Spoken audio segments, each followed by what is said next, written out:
On a lancé Carmetal, on commence par construire une nouvelle figure 3D.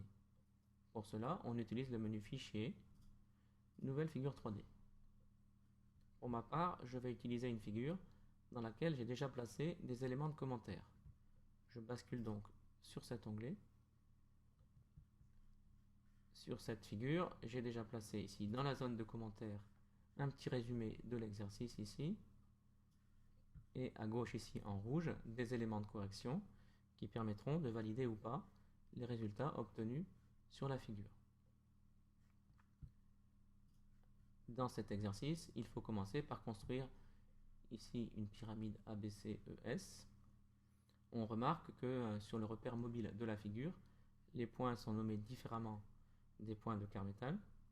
Donc le repère mobile ici, les points sont A, B et D.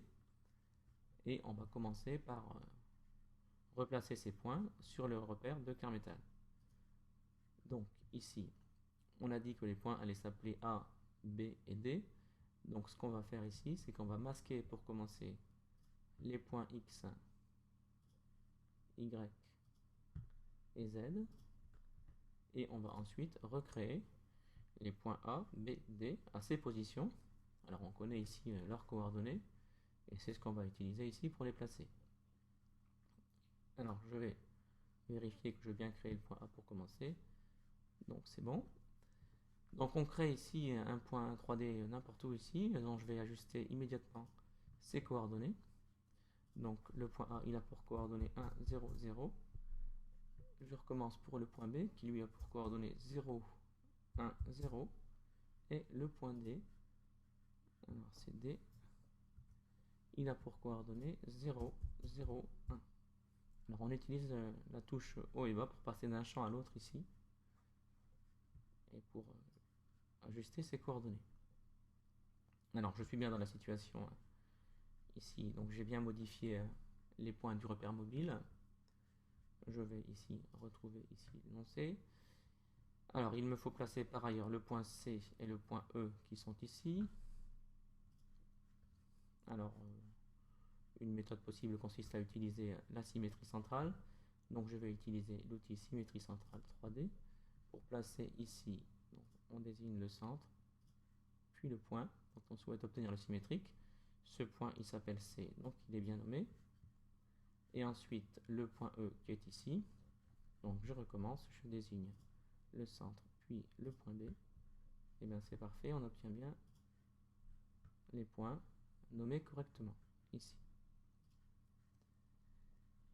Alors pour terminer la pyramide, il faut ensuite placer le sommet. Le sommet a pour coordonnées 0, 0, 3.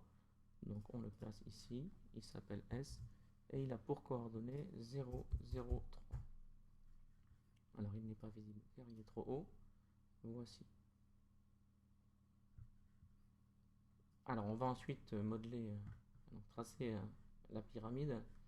Donc les arêtes de la pyramide, on va le faire ici en gérant les arêtes cachées en pointillés. Donc pour faire ça, on va utiliser l'outil ici arête 3D. Alors rappelons comment fonctionne cet outil. Imaginons par exemple que l'on souhaite tracer l'arête SA. Alors pour bien voir ce qu'on fait, on va tracer des vecteurs qui ne sont pas utiles mais qui permettent de voir ce qu'on fait. Donc ici, je vais tracer les vecteurs AE, le vecteur AB, et finalement le vecteur AS, qui correspond à l'arête que je souhaite tracer. Il faut désigner ici le trièdre direct formé par ces 4 points. Et donc la convention va être de nommer dans cet ordre ici, alors c'est la règle du tire-bouchon ici, on va donc nommer B, A, E et terminer par le point S. De cette façon, on a désigné un trièdre direct en suivant une convention assez naturelle. Donc je vais ici enlever les vecteurs, ils n'étaient pas utiles. Et donc je reprends mon outil et souhaitant tracer l'arête SA, je commence par désigner B, A, E, puis finalement le point S.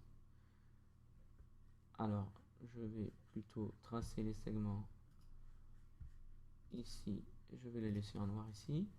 Mais l'arête, vérifions que l'arête est bien une arête qui gère les pointillés. Donc si je bascule ici, on voit que et oui, l'arête bascule en pointillé. Alors c'est par rapport au point ici, E et B. Alors on on fait la même manipulation pour toutes les arêtes de la pyramide. Il en reste 7 ici à faire.